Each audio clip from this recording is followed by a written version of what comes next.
નમસ્કાર મારા વાલા મિત્રો, સ્વાગત છે આપ સર્વેનું મારી ચેનલ માતૃભાષા મંથનમાં, જ્યાં તમને મળી રહેશે બધા પ્રકારના નિબંધ.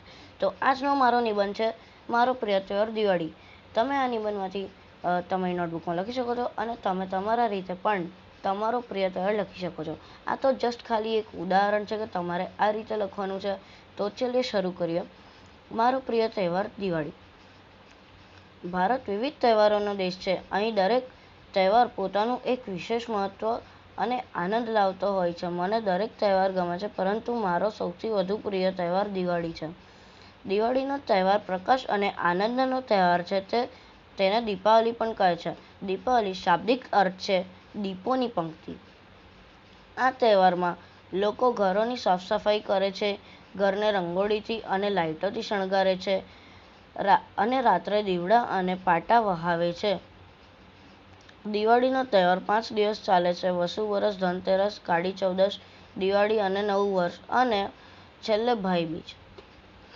દરેક દિવસનું પોતાનું મહત્વ હોય છે. ધનતેરસના દિવસે લોકો નવા વાસણ કે દાગીના ખરીદે છે. કાળી ચૌદસને આરોગ્ય અને રક્ષાનું પ્રતીક માનવામાં આવે છે. દિવાળીના દિવસે લક્ષ્મી માતાની પૂજા થાય છે. ઘરમાં શુભતા અને સંપત્તિ આવે એવી શ્રદ્ધા લોકો રાખે છે. નવું વર્ષ નવા આશાવાદ અને ઉલ્લાસ સાથે શરૂ થાય છે. ભાઈબીજ એ ભાઈ બહેનના પ્રેમનું પવિત્ર પ્રતીક છે. દિવાળીનો મોજ મજાનો અલગ આનંદ હોય છે. નાના બાળકો નવા કપડાં પહેરે છે, ખાંડની વસ્તુઓ ખાય છે અને ફટાકડા ફોડે છે.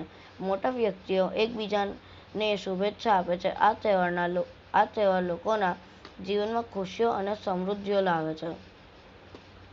હું દિવાળીના દિવસો દરમિયાન મારા મમ્મી પપ્પા સાથે સાફ સફાઈ કરું છું. પછી અમે રંગોળી બનાવીએ છીએ અને રાત્રે બધી બત્તીઓ બંધ કરીને દીવડા પ્રગટાવીએ છીએ.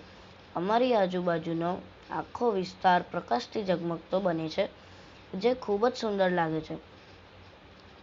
અમે ગમે એવી મીઠાઈઓ અને નમકીન પણ બનાવીએ છીએ. નિષ્કર્ષ રૂપે, દિવાળી માત્ર તહેવાર જ નહીં, પણ સંસ્કૃતિ, સાફ સફાઈ, પ્રેમ, એકતા અને અંધકાર પર પ્રકાશના વિજયનું પ્રતીક છે. જેથી મારો પ્રિય તહેવાર દિવાળી છે. તો આજનો આ વિડીયો તમને પસંદ આવ્યો હોય તો લાઈક કરજો. નિબંધને કમેન્ટમાં કહેજો કે તમારે નેક્સ્ટ નિબંધ કયો જોઈએ છે, અને તમારા મિત્રોને આ નિબંધો શેર કરજો, જેથી તેમને પણ મદદરૂપ બને. અને તમારે કોઈ પણ બીજી પ્રકારની સ્પીચ બોલવી હોય તો તે પણ સ્પીચ તમારે કમેન્ટ કરવાથી મળી જશે. તો ધ્યાન આપજો કે આ નિબંધમાં કોઈ પણ ભૂલ ના કરો, અને જ્યારે પણ નોટમાં નિબંધ લખો ત્યારે અક્ષર સ્વચ્છ અને સુઘડ કાઢો. આજનો વિડીયો અહીં પૂરો કરીએ. જય હિન્દ.